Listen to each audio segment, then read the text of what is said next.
Hello friends, welcome back to my channel. आज मैं review करूंगी दिल को रफू कर ले का एपिसोड 35। जैसा कि आप लोग देख रहे हैं, शुरू का जो 15 मिनट है या 20 मिनट आप कह लें, उसमें तो फ्लैशबैक है जिसमें निक्की ईशान की बातें याद कर रही है, ईशान निक्की का बातें याद कर रहा है।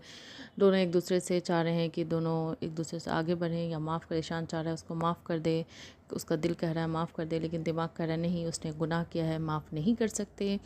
निक्की चाह रही है कि वो किसी भी हालत में उसको ईशान माफ़ कर दे और वो फिर से अपनी ज़िंदगी में जो गलती की है उसको ना करे।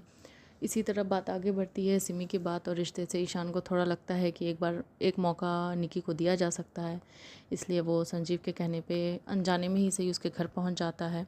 और घर पहुंचने के बाद उसका निक्की से बात होता है तो उसको ये एहसास होता है कि हाँ, वो माफ़ कर सकता है, क्योंकि कहीं ना कहीं वो भी उसको पसंद करने लगा है। लेकिन फिर भी जब निक्की गिरती है तो वो उसको छोड़कर आगे निकल जाता है।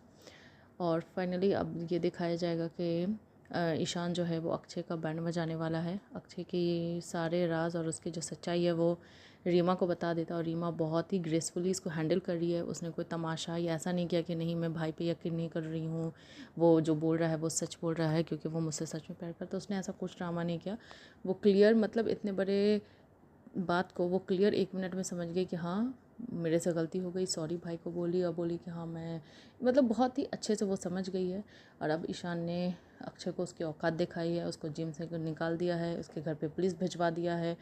और अब अक्षय की फटी पड़ी है। अब उससे समझ में नहीं आ रहा है कि उसको लग रहा था कि वो प्लस में चल रहा है और अब ईशान ने अपने दिमाग से उसको माइनस में कर दिया है। और शायद हो सकता है ईशान का ये मूव इसलिए हो क्योंकि वो निक्की को अपनी ज़िंदगी में वापस लाना चाहता हो, इसलिए उसने अक्षय को सबक सिखाया है जो उसकी बहन और बीवी दोनों को यूज़ कर रहा था। अब देखना आगे ये होगा कि अब क्या होता है।